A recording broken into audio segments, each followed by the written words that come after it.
Coach. When you opted to go small, you guys did cut into the deficit a little bit, but then it seemed like Ayton and Phoenix were able to crash the offensive glass a little bit better, specifically in the second half. Was it kind of like the give and take that you had to live with on that? Yeah, I thought, Aiden did a good job on the boards. We gave up 15 offensive rebounds, and I don't think Aiden was the biggest problem. We gave up 2 to Cameron Payne that he tipped in, gave up 2 down the stretch to Torrey Craig. We didn't bring up physicality in that regard of boxing out, hitting guys first. But, they played well. We decided to go small, like you said, because it opened it up for us offensively. But defensively, we got stops. We just didn't get the rebound. We'll move over to Law.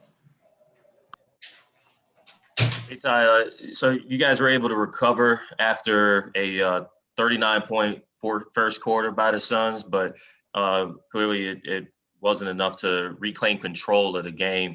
And I know the team has talked about good habits and forming those habits over the course of the season.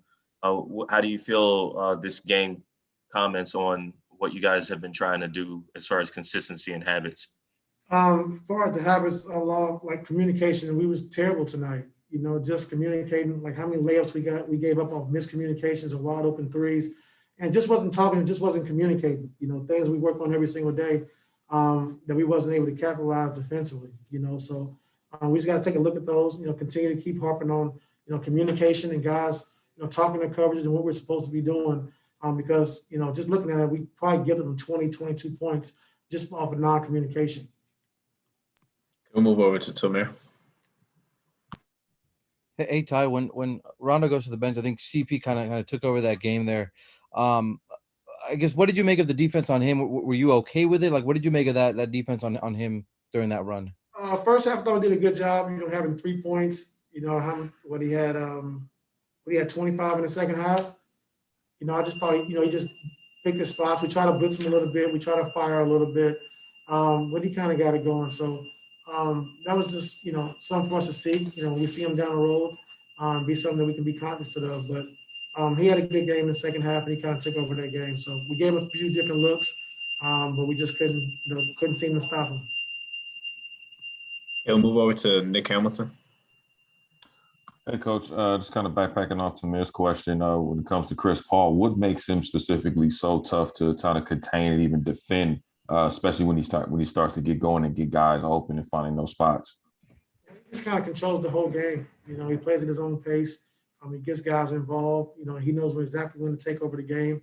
That's what a true point guard does. And he did that tonight. He was able to, control the game the whole, the first 3 quarters. And in the fourth quarter, he was able to, kind of get himself going and kind of take over the game down the stretch.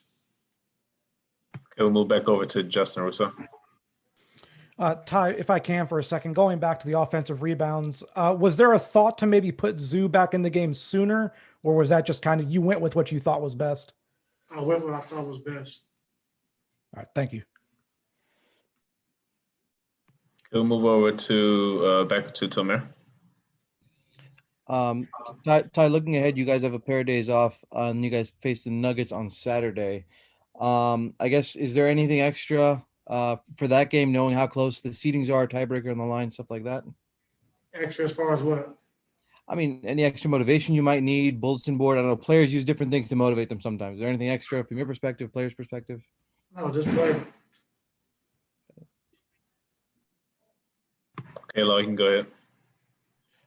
So you guys got 8 games left in the schedule. It's actually pretty split up pretty well, 4 at home, 4 on the road. The priority is basically just been getting guys healthy. So when it comes to this last stretch, are you kind of taking anything away from how last year ended as far as the regular season, those 8 seeding games, or are you kind of basically looking at it like it's a completely different situation as far as these 8 games? You're not looking at it like seeding games. Just a completely different situation. Like I said, I think we got to get our flow and our rhythm back, offensively. Defensively, like I said, from outside the first quarter, I thought we did a good job, holding 24, 23, and 23. So defensively was pretty good, but we got to get our offensive rhythm going back again and get our offensive flow. But, just can't give a team like this 39 points in the first quarter, especially at home, expect to win the game. So We didn't come out with a defensive mindset, a defensive presence to start. And, when you got to play so hard to catch back up, sometimes it takes a lot of energy out of you.